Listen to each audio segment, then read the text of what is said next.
Iya.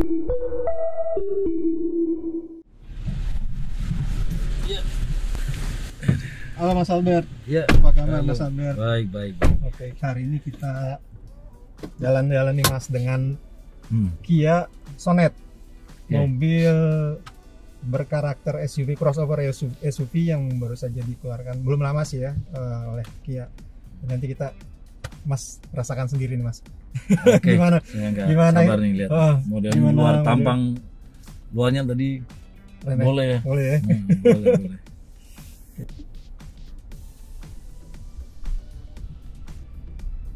Mas Albert.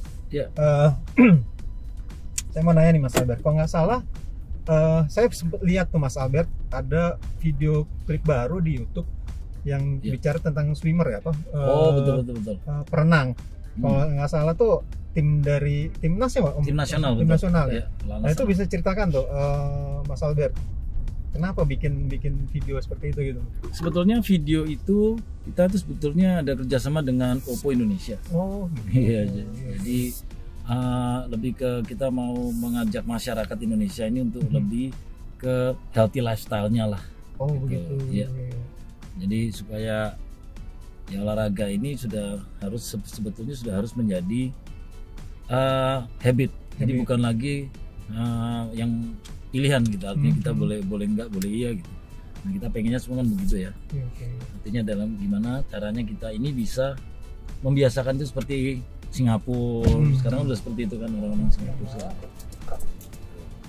Nah, itu yang kita lebih ke campaign-nya lebih ke sana. Mungkin pengen sama. Iya, untuk supaya hidup sehat aja dengan berolahraga. Dengan tentunya. berolahraga, ya. Gitu, ya.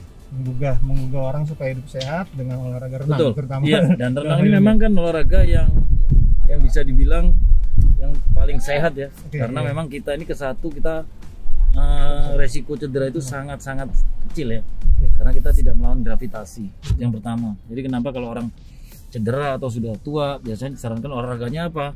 Renang. Ya berenang. Hmm. Karena kan nggak ada gravitasi sehingga tidak ada pressure ya, sendi-sendi dan sebagainya. Dan ini juga merupakan renang ini kan adalah resistant Boleh. Sini, Mas. training.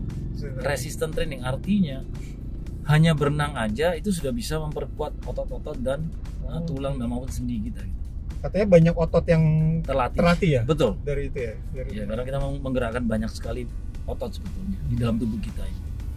Jadi itu kenapa renang ini sangat sehat gitu. Olahraga yang sangat sehat.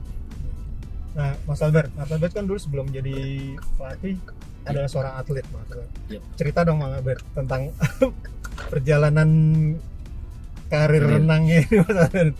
Ya, memang saya background saya adalah memang dari atlet ya sebelum jadi pelatih ini gitu. Dan memang saya sangat saya boleh dibilang ini olahraga favorit saya lah dulu awalnya. Itu dari mana saya tahu? Karena orang tua saya melihat bahwa kalau saya di kolam renang itu saya susah sekali untuk diajak pulang. Oh gitu. Nah, tapi olahraga selain renang itu saya kalau misalnya diajak badminton, diajak olahraga yang lain lah, seperti permainan yang lain, tenis dan sebagainya, main bola itu saya kalau diajak pulang saya langsung pulang. Oh gitu. Tapi kalau saya di kolam renang itu saya lama sekali di situ. Orang tua saya terutama ibu saya merasa bahwa ini anak saya ini suka sekali berenang, kenapa tidak difokuskan atau dileskan ke berenang aja gitu. Waktu itu kan masih berenang sendiri. Akhirnya kebetulan pada saat latihan berenang saya ketemu dengan Coach Pauline pada saat itu yang mantan atlet nasional juga. Nah dari situ kita diarahkan untuk masuk. Setelah saya bisa 4 gaya dengan berlatih privat, saya dimasukkan ke perkumpulan di Hiu Surabaya pada saat itu. Oh, Hiu Surabaya. Iya. Nah dari situ kemudian akhirnya saya menjadi coach melihat potensi mungkin. Jadi saya diarahkan untuk berenang dari mulai seminggu cuma 1 kali hari Sabtu jadi 2 kali jadi 3 kali kan setiap hari jadi atlet sudah gitu. Jadi awal mula dari situ sih. Nah pengalaman internasional yang pertama gimana Mas? Kalau pengalaman saya yang internasional yang paling pertama itu ada di Malaysia. Ya, kejuaraan Malaysia itu di Southeast Asian Age Group. Jadi kelas kejuaraan kelompok umur. Oh, kelompok umur. Iya. Itu umur berapa tahun? Nasional. Itu tahun 2011 ya. 2012. Ya. kok 2012. 9 umur saya 11 tahun. Oh 11 tahun. Iya. Oke. Umur saya 11 tahun, bukan 2012. Umur 11 tahun itu berarti tahun 87. 87. Ya, 1987. Itu pengalaman internasional Mas pertama ya. Iya, itu pengalaman saya yang pertama. Dapat ini Mas, medali Waktu itu saya dapat perunggu. perunggu. Iya, itu pertama kalinya saya ikut kejuaraan internasional kelompok umur. Nah, terus kemudian itu berarti tahun 87 itu saya menginjak 12 tahun. Kemudian di tahun 1989 itu pertama kali saya ikut PON. Ya, itu di usia saya. Surabaya ya? Bermain ke Surabaya? Iya betul, itu enggak, PON-nya di Jakarta. Iya, tapi saya mewakili Jawa Timur. Jawa Timur ya, Iya. Jawa Timur. Itu PON saya pertama tahun 1989, itu di usia saya yang 13 tahun. Iya. Berarti termasuk atlet muda ya Pak Zoki Mas? Pada saat itu masih muda sekali. Kemudian tahun 91 pertama kalinya saya ikut SEA Games di Manila, Filipina. Itu tahun 1991. Ya, itu di usia saya yang ke-15 tahun. Dan dapat medali emas. Mas. Nah, Mas Albert, kenapa kemudian memutuskan untuk menjadi pelatih? Kalau pelatih ini sebetulnya panggilan ya. Oh gitu. Nah, iya, karena saya ini dari usia 8 tahun saya mulai berenang. Itu saya baru pensiun usia 32 tahun, which is 2007. Jadi karir di berenang saya itu lama sekali. Mungkin yang terlama setelah Richard Sambera. Ya, Richard Sambera sampai dia usia 36 masih berprestasi gitu. Saya sampai 32 tahun. Jadi akhirnya saya merasa bahwa ini kayak dunia saya gitu. Dan saya selama kurun waktu lebih dari 20 tahun ini belajar dan berganti-ganti pelatih ini menjadi saya punya wawasan untuk kepelatihan ini. Saya merasa tinggi. Akhirnya saya pada saat itu diberikan kesempatan oleh Bapak Purnomo Yusdiantoro, dulu adalah menteri kita ya, pertambangan, untuk disekolahkan ke Australia pada saat itu, di Australian Institute of Swimming. Nah, dikirim ke sana dengan catatan pada saat itu diberangkatkan saja. Kalau pulang pesan dari beliau, mengabdilah kepada Merah Putih ini. Gunakan pengetahuan knowledge kalian untuk, waktu itu saya dengan adik saya kan Felix, untuk mengibarkan bendera Merah Putih sebanyak mungkin dan sampai kapanpun itu yang berikan yang terbaik buat negaramu ini. Itu pesan dari Bapak Purnomo Yusdiantoro. Nah, dari situ sebagai atlet kita sudah, sebagai pelatih kan belum. Nah, di situ akhirnya kita berusaha untuk kita juga harus bisa berhasil sebagai pembina gitu. Jadi pendidikan berapa lama tuh Mas di sekolah itu? Kalau sebenarnya sekolahnya nggak lama, itu cuman sekitar, saya ngambil course-nya itu cuma 3 bulan karena sebetulnya kenapa kita bisa cepat, karena background kita sudah ada ya. Iya, jadi saya cuma belajar energy system, saya cuma belajar psikologi dari atlet renang gitu, yang saya harus kuasai lebih untuk menjadi pelatih. Tapi untuk tahu program latihan, saya udah sampai usia 32 tahun saya sudah bisa membuat program sendiri. Gitu. Jadi akhirnya ya saya cuma untuk pendalaman aja gitu. Lebih matang lagi lah gitu. Tadi Mas Albert bilang bikin program sendiri. Ya. Artinya program kepelatihan itu Mas Albert create sendiri kemudian disodorkan ke pelatih? Oh enggak, artinya pada saat di tahun 2000, di tahun 1999 itu saya, Richard Sambera, ada Felix Sutanto dan ada Wisnuwardana. Dia dulu kita kuartet tim nasional yang cukup kuat di Asia Tenggara ya. Kita nggak pernah kalah gitu di tahun 90 sampai dengan tahun 2000. Di situ itu kita artinya kita berempat kita mendirikan perkumpulan yang namanya sekarang ini Millennium Aquatic. Nah, pada saat kita mendirikan klub, otomatis kita udah harus provide program untuk atlet-atlet kecil kita. Nah, di situ kita mulai belajar. Jadi padahal kita masih berenang, saya baru pensiun usia di tahun 2007. Tapi dari 99 kita sudah mendirikan perkumpulan. Nah, di perkumpulan itulah disitulah kita belajar untuk pelan-pelan program itu kita buat dari yang kita tahu. Nah, itu akhirnya dikombinasikan dengan program pada saat kita memang benar-benar sudah menjadi pembina. Tuh. Dan makanya saat ini Millennium Aquatic sudah 5 tahun belakangan ini menjadi klub terbaik di Indonesia. Terbaik yang ya. Terus Mas Albert kalau melihat sekarang nih atlet-atlet kita gimana tuh Mas Albert? Secara dari prestasinya atau pembinaannya itu gimana Mas Albert? Kalau pembinaan, kalau kita lihat dari kacamata pembinaan, sebetulnya mereka untuk berlatih itu standar, normal, dan sama dengan negara-negara lain. Oh, gitu. Cuman mungkin kita dari sisi sport science, dari dukungan sport science dan kolaborasi kita dengan sport science itu yang sedikit agak terlambat ya kalau saya boleh bilang. Karena sampai saat ini pun kita belum bisa artinya benar-benar ngeblend gitu antara sport science yang ada dengan kita sebagai pelatih yang ada. Jadi masih punya ego masing-masing yang kita merasa bahwa kita juga tahu sedikit tentang itu.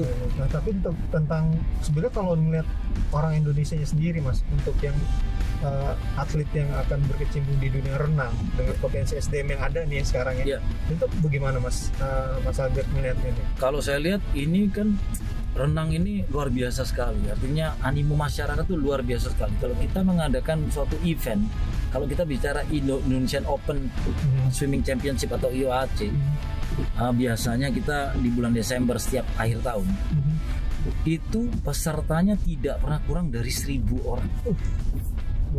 Itu padahal ada limit, ada kualifikasi, dan kalau tidak lolos kualifikasi itu kena denda 200.000 satu nomor ya. Kalau atlet itu turun 6 nomor dia nggak masuk kualifikasi, ya dia akan 200.000 kali. Jadi sudah diberikan seperti itu aja masih bisa kita dapat partisipan sampai dengan 1.000 sampai 1.500 orang per event itu, maksudnya per kejuaraan. Itu kan gila banget. Gila. Betul. Dan memang kita didukung dengan sumber daya manusia yang sangat banyak sebetulnya di Indonesia ini. Masyarakat kita ini kan besar sekali, kita negara besar kalau in terms of jumlah populasi kita. Mas, pernah ada nggak Mas semacam kayak survei gitu Mas? Kita ini kan ada Indonesia bagian barat, tengah, dan timur. Ya. Nah, dari siar potensi itu dari orang Indonesia mana nih, bagian mana nih yang punya potensi kuat untuk misalnya menekuni mendalami olahraga renang ya? Kalau kita lihat posisi itu semua sama. Semua sama. Cuman memang atau pelatih ini banyak yang tinggal di daerah di Pulau Jawa. Iya. Jawa, Bali itu yang paling banyak. Nah Mas, ngomong bicara soal ini nih, kita lagi tadi kan di Kia Sonet nih Mas. Impresi Mas Albert gimana nih Mas dengan kendaraan ini Mas? Ini naikannya enak banget ya. Enak banget, tarikannya juga kerasa banget ya. Saya cuma injek sedikit aja udah lari ya. Artinya untuk mobil Kia Sonet ini boleh dibilang buat saya cukup nyaman ya.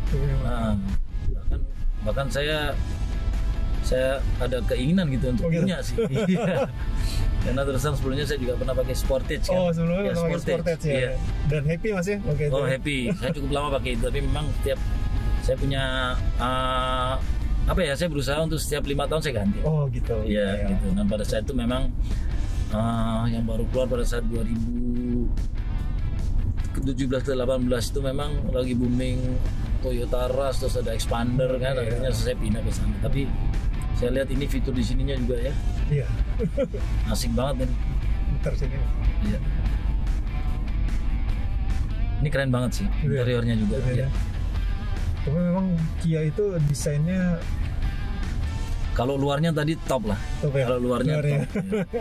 Kalau luarnya top banget. Ini udah desainnya udah hampir kayak Evoque ya. Mirip-mirip gitu. Terus nah kalau Mas Albert, kalau melihat tertarik dengan sebuah mobil dan kemudian membelinya, itu yang mana, hal apa dulu nih yang saya mau beli mobil ini karena mobil ini misalnya tenaganya besar. Nah, kalau Mas Albert sendiri, kalau pertama kali saya pasti lihat tampak luarnya dulu ya. Tampak luar. Ya, artinya lampunya saya suka, grillnya saya suka, kemudian bodi lampu belakangnya saya suka. Nah, biasanya saya akan tertarik dengan itu. Oh gitu ya. Iya. Terus setelah itu masuk ke dalam. Setelah itu masuk ke dalam. Nah, setelah itu baru saya lihat features dan saya lihat juga kenyamanan ya, test drive ya. Gitu. Itu sih kalau saya. Oh, Mas Albert dulu pertama kali nyetir itu berapa tahun Mas Albert? Saya ini sebetulnya menyalahi hukum sih. Oh iya. Karena saya SMP kelas 1. SMP kelas 1. Saya sudah berani bawa mobil karena zaman dulu kita SIM itu bisa nembak kan. Iya. Jadi saya itu ditembakkan oleh orang tua saya kan, kebetulan memang repot ya, kita harus berenang, latihan itu kan pagi subuh. Iya betul. Kemudian dari kolam itu langsung ke sekolah. Iya. Nah itu kan sangat sulit sehingga orang tua, dan badan saya ini cukup besar. Jadi badan saya ini pada saat saya usia 14-15 tahun itu sudah nggak tumbuh sampai sekarang. Jadi 15 tahun data saya di KONI itu tinggi saya 175 usia 15 tahun. Sekarang ibarat sampai sekarang saya sudah 4 tahun ini 46 tahun nih saya masih 175. Jadi saya dari 15 sampai ke sampai sekarang itu tidak ada naik. Jadi pada saat saya kecil saya memang tinggi. Jadi makanya saya juga hobi main basket. Saya di basket tuh dari mulai usia 13-14 itu saya jadi center. Akhirnya saya jadi guard karena yang lain jadi lebih tinggi, saya tetap di situ. Gitu. Itu sih. Akhirnya belajar pertama kali mobil apa mas? Belajar tuh? Dulu pakai TAF. TAF? Ya, TAF tahun 19 TAF 86 lah. Iya. Masih belum power steering itu. Iya, kotak gitu ya. Iya. Tapi kalau sekarang pakai itu keren sih. Keren bener. Jadi klasik. Iya, betul. Itu saya pakai itu man. Pernah ngebut sampai berapa kilometer per jam mas yang udah mas yang pernah hadir? Kalau saya kan pada saat saya udah mulai berenang dan segala macam, ya udah biasa bawa mobil. Kalau mobil yang pernah saya kendarai paling kencang itu pada saat itu mungkin BMW ya. BMW. Iya. BMW itu pada saat itu kalau nggak salah saya terlambat mau ke Bali. Itu dengan teman-teman saya, itu saya bawa itu udah 200 sekian. Ya. Di tol itu udah saya masih ingat itu teman saya yang dari Amerika itu duduk di sebelah di depan tuh udah takut gitu. Karena saya sudah ngejar. Padahal sampai di airport juga telat juga gitu. Cuman kita usaha dulu lah. Iya betul. Gitu.